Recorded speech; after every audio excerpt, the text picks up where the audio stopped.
What are some ways we can use writing to respond to reading? No matter what you're reading, if you're really reading it, you have some internal reactions that don't show unless you put those into words.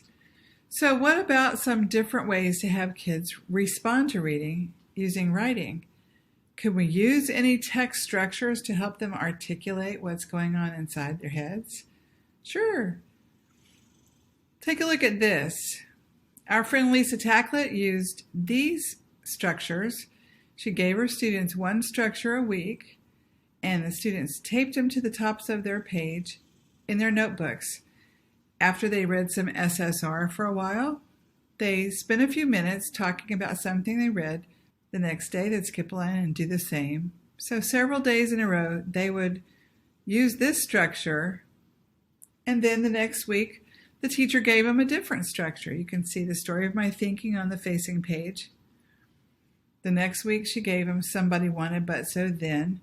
They would read their SSR book and write a response, letting the structure help guide what they were thinking. Then, character feelings became the fourth structure.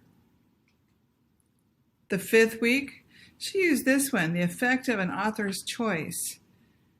And look at what the students wrote. They were able to use this, picking something from the first column, something from the last column, and a couple of examples in the middle. Here's a student's writing that the teacher typed up.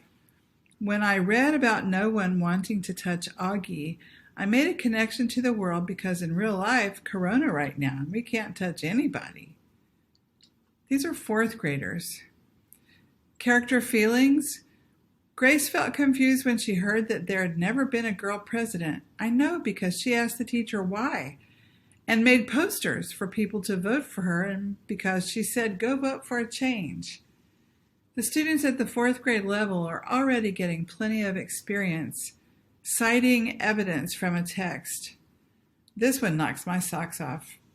The author uses figurative language like when Mr. Tushman said that August carried up the most hearts. This creates an understanding of how August helped people not judge a book by its cover.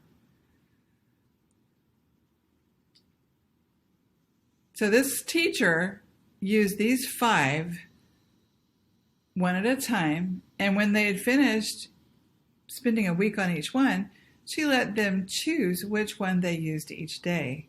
She said they were so happy. She said it's making for good book discussion since they never all choose the same structure, or even if they do, they notice something different. Here's another method. After reading, you can ask students to pick one line that they like. Just underline a word or phrase or a sentence in the reading, unless it's a library book or something they should mark in. And then they shop for a structure that will help them talk about what they were thinking as they were reading.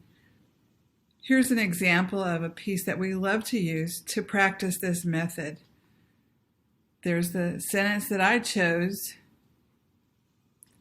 And then you have students create a page like this to write their sentence, choose a structure, and then write a kernel essay about what they were thinking as they read that line. Here's a bank of structures. Of course, you wouldn't give young students or inexperienced students of any age all of these. You might choose 3 or 4 or 5 of your favorites. I thought I might use this one, and here's what mine turned into. There's the line I chose, there's the structure I chose, and here's my kernel essay.